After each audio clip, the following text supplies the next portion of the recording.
Welcome to an impossible to explain episode of Monday Movie Pickup.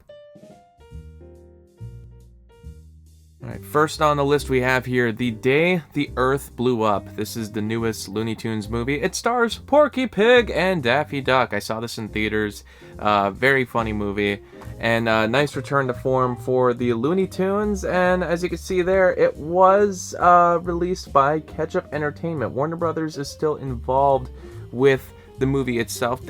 Warner Brothers Animation made the film, but it ended up being released through Ketchup Entertainment. So it sounds like Ketchup Entertainment also got the rights to do the upcoming Coyote vs. Acme release. So that should be next year. Looking forward to that. And, I'm glad that Warner Brothers didn't ultimately just bury these movies. They gave someone else a chance to release them. I have to say for this Blu-ray, it's a little disappointing. It looks like it doesn't have any special features, but it's nice to see it on Blu-ray regardless. And another weird thing, do you see how tiny the title is there? Look at that. I don't know why they didn't take advantage of the rest of the spine, but very strange release for that movie. But glad to see it regardless. Here is The Grand Illusion. So everyone should know, why is this movie noteworthy? It is noteworthy because it is the first release from the Criterion Collection, at least on DVD. There was a different numbering system for the laser discs, but once they started doing DVDs, they started over. And this is the first release. It has not been released on Blu-ray as of yet. I don't believe it's been released on Blu-ray in the United States at all. I think other countries have received a Blu-ray release. The US still has to get one at some point. I don't know if that's going to be Criterion or some other company, but for now all we have is this first Criterion DVD, along with some special features, write-ups, and truly the start of a new age for Criterion. An age that has gone on longer than 20 years now. The Little Shop of Horrors is the director's cut, but it does have the theatrical cut as well. This is the digibook. It doesn't have the backside sleeve, unfortunately, because I bought this used. And the biggest reason as to why I bought this used was because there was a standard release at Walmart recently that I saw.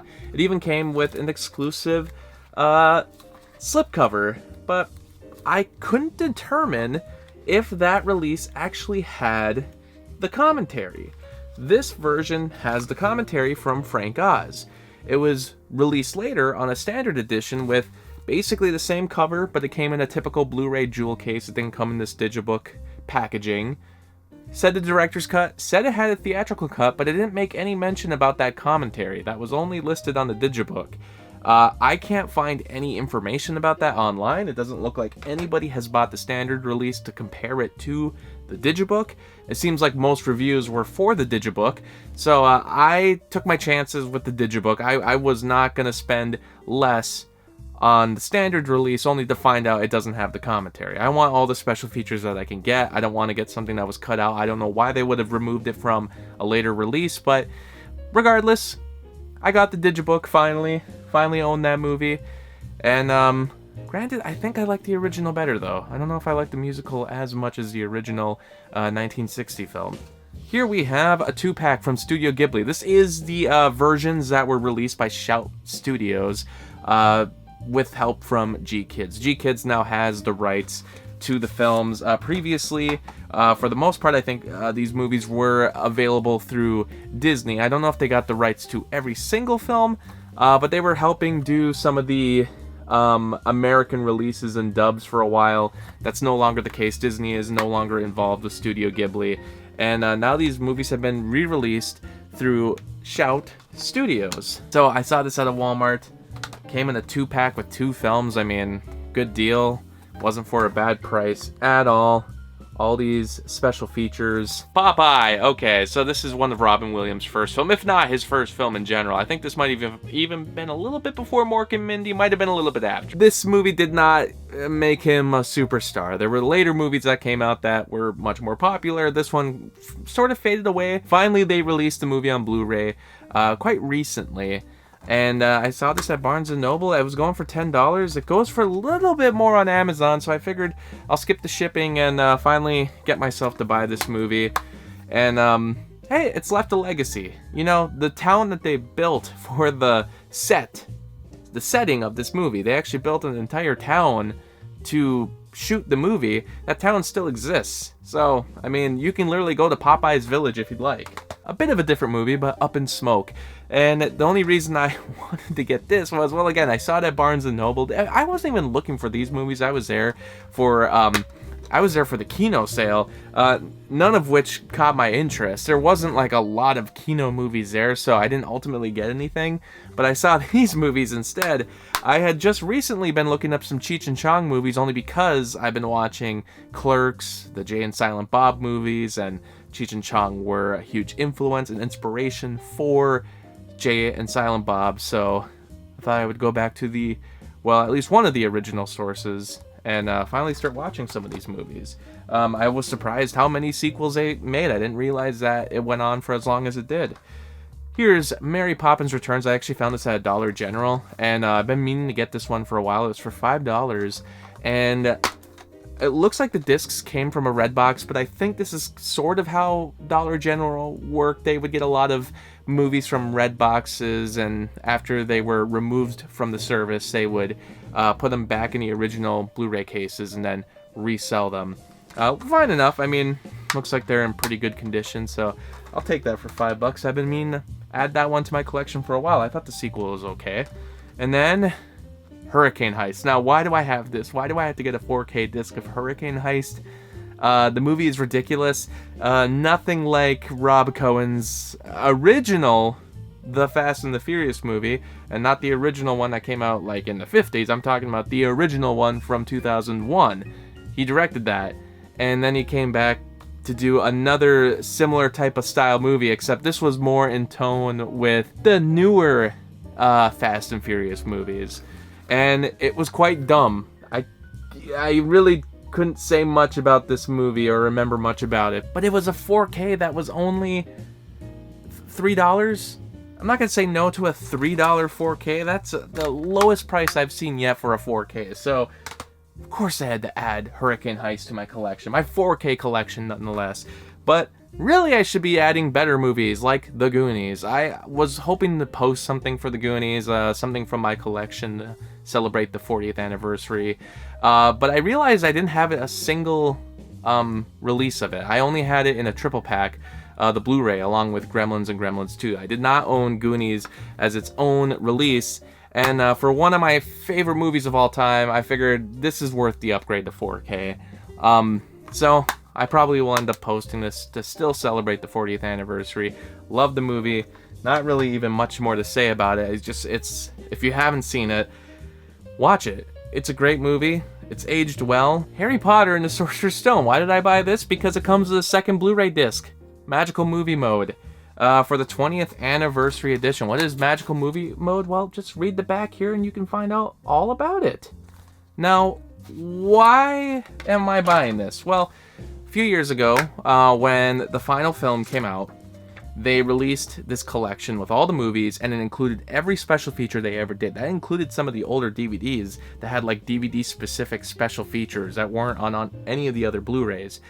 They released an entire set while also putting everything out of print. So like the only way to get any of the previous editions, like the Ultimate editions, the 2-disc editions, the DVD editions, those were all out of print, and it was all put into one giant box set. And then after that, they started to re-release the movies individually, but most of them were bare bones. They didn't include all the special features. So since then, about a decade, they haven't released any new special features for any of the other movies. They did the 20th anniversary reunion that was on HBO Max, which is now on Blu-ray. I have yet to get that. But this was a whole separate special feature they did just for the 20th anniversary of the Sorcerer's Stone. I didn't get it at the time, and I was waiting to see if they would do more of these for the sequels. Chamber of Secrets would have had its 20th anniversary in 2022. Prisoner of Azkaban would have been in 2024. This year would be Goblet of Fire, but yet they haven't announced any more of these editions. They haven't done anything else. I don't know if this just didn't sell too well, but it was a strange thing to do regardless, because why are we doing a re-release just for the first movie with a new special feature? Especially in this day and age when like a lot of people are not really buying Blu-rays for special features. I mean, really, it's because it was a magical movie mode special feature. I don't know if a lot of people knew what that was. Anyone with memories of the older Warner Brothers Blu-rays would know that they used to make these interactive special features that would work as you watch the movie. It would be like the director would pop up and it would start showing a storyboard while the movie was playing. So it was just like a more advanced commentary. That's basically what this special feature is. But I don't know if that would really sell in this day and age. I mean, Blu-ray's already dying. It was surprising that they did a unique special feature like that just for the 20th anniversary. But if they were doing it for something like Harry Potter, I was kind of hoping they would keep it going and do it for some of the other movies. This is it. I bought this at a half-price books in the clearance aisle. It's a movie I have yet to see. I was just talking to my sister the other day about this concert, the big announcement that was done in 2009. I remember that it was all hyped up in the news that Michael Jackson was going to be coming on stage and making a big announcement. It was for this concert, a concert that ultimately never happened, but they filmed whatever they could of it, while probably setting up to create a documentary about the concert. Ultimately, that's all that ever existed for that concert, because Michael Jackson would die that same year he announced it. I believe in July of 2009, so we're almost hitting about, 16 years ago on that. Here is a movie about Pete Davidson, the King of Staten Island. Different names are in the movie, different characters, but it's essentially a biography about Pete Davidson. And directed by Judd Apatow, which is probably the reason why I haven't returned to the movie. His movies just run a bit too long for me. I mean, they're good, but they always are just like way too long. There's obviously many things that could be trimmed from the film. This one itself is 2 hours and 17 minutes. That's just way too long. For being a comedy movie, I mean, it's dramatic, but mostly a comedy movie. It does not need to be 2 hours and 17 minutes. Are you... Nah. I can't even imagine making any kind of comedy movie longer than 2 hours. THX 1138. This is George Lucas's directorial debut. This includes the director's cut. I don't know if the theatrical cut is included. But knowing George Lucas, there's a huge possibility that it's just a director's cut. Whatever that means. But regardless, finally have his first movie. And I think this completes his filmography, as a director anyway. I think the only other movies he did were the prequels, the Star Wars prequels, the original Star Wars, and then American Graffiti. I own all those movies, so I think that's everything he directed. Then we have some from Flicker Alley. A bit pricier releases, but great releases.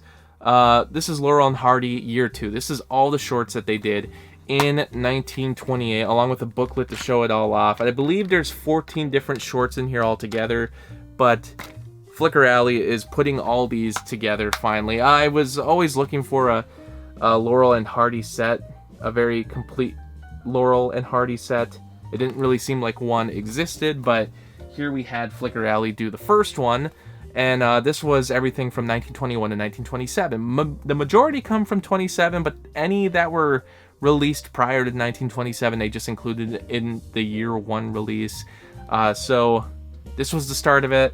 And now they're continuing the trend with Year 2, and I'm assuming they'll keep it going for however the rights situation is figured out. I mean, some of these I imagine are public domain, but some of the later ones, I don't know if they're public domain, but regardless, they're doing the work to really make the most complete set of Laurel and Hardy shorts. So, gotta love that from Flicker Alley. And then here we have The Last Warning. This is also from Flicker Alley, and this is considered a Universal horror movie.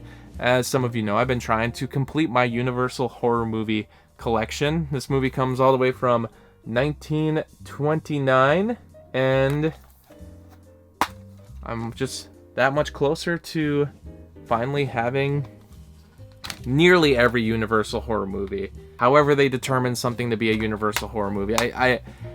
I'm nearly there, though. I wanted to make sure I got it before it possibly disappears, because at the moment it looks like another Flicker Alley release, The Man Who Laughs, that one looks like it's out of print. And at least if I try to buy it off of eBay, it's going for a pretty high price. So unfortunately, it doesn't look like I'll be getting that one anytime soon. But that's why I wanted to make sure I got this one before it possibly went out of print. And hey, while I was at it, I also got, look at this. It's a Flicker Alley calendar. They gave it to me for free.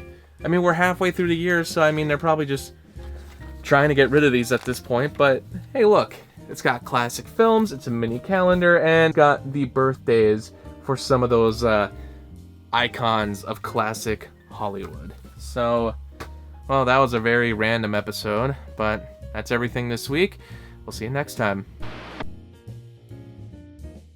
Thanks for watching the video, and special shout out to Anna, Kirsten, Spencer, and Lucas for supporting me on Patreon. By joining my Patreon, you'll be able to get some exclusive videos, some different vlogs in the future, and you'll be able to request your own movie review. I hope you stick around, Cinephile, and have a happy, productive day.